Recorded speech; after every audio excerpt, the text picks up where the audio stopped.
Hello everyone, কেমন আছো সবাই? আজকে না দারুণ একটা নিরামিষ রেসিপি নিয়ে এসেছি। তো চলো শিখে নিই।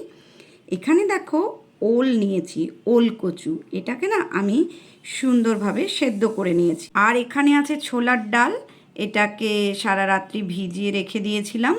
এখানে আছে টমেটো, আদা, কাঁচা লঙ্কার পেস্ট।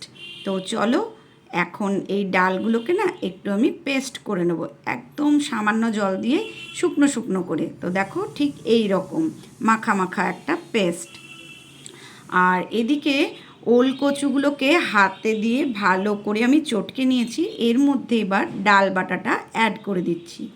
এর মধ্যে দিয়ে দিচ্ছি স্বাদ মতো নুন আর গরম মশলার গুঁড়ো। তারপর ভালো করে এটাকে মেখে নেব।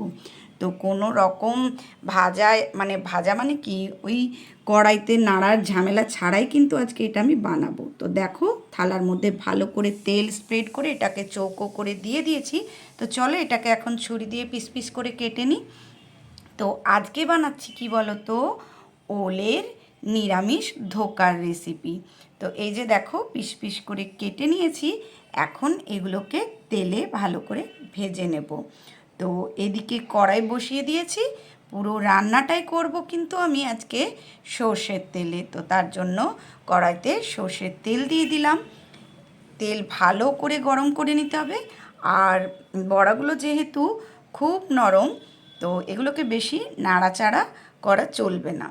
তো দেখো গরম তেলে বড়াগুলোকে ছেড়ে দিয়েছি। একটা পিঠ যখন ভাজা হয়ে গেছে তখন আরেকটা পিঠ উল্টে দিয়েছি। দেখেছো কি সুন্দর লাল লাল করে ভেজে নিয়েছি। ভাজার সময় বেশি নাড়াচাড়া না করলেই ভালো, নাহলে এগুলো ভেঙে যেতে পারে। তারপর বড়া ভেজে তুলে রেখে তেলের মধ্যে দিয়ে দিয়েছি সাদা জিরে, শুকনো লঙ্কা, তেজপাতা, গোটা গরম মশলা ফোড়ন হিসেবে। এবার ফোড়নটাকে আমি সুন্দর করে এখানে একটু ভেজে নেব।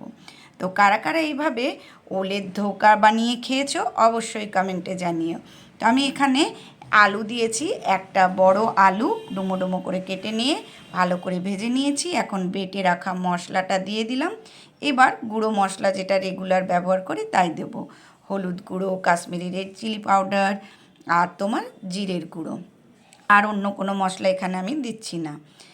এরপর মশলাটা দেখো কষিয়ে নিয়েছি। এখন জল অ্যাড করে দিলাম। তো তোমরা যেমন গ্রেভি খাবে সেরকমই জলটা দেবে। আর দেখো ঝোলটা ফুটে উঠেছে। এখন স্বাদ মতো এতে নুন আর মিষ্টি দিয়ে দিচ্ছি, যেহেতু নিরামিষ রান্না। এবার ঢাকা দিয়ে আলুটাকে সেদ্ধ করে নেব। তো চলো দেখি, আলু আমার দেখো সেদ্ধ হয়ে গেছে। তো এখন এর মধ্যে ঘি দিয়ে দিচ্ছি আর দিয়ে দেব স্বাদ মতো একটু গরম মশলার গুঁড়ো। যেহেতু আগেই একটু গোটা গরম মশলা দিয়েছিলাম। তো এদিকে তরকারি রেডি।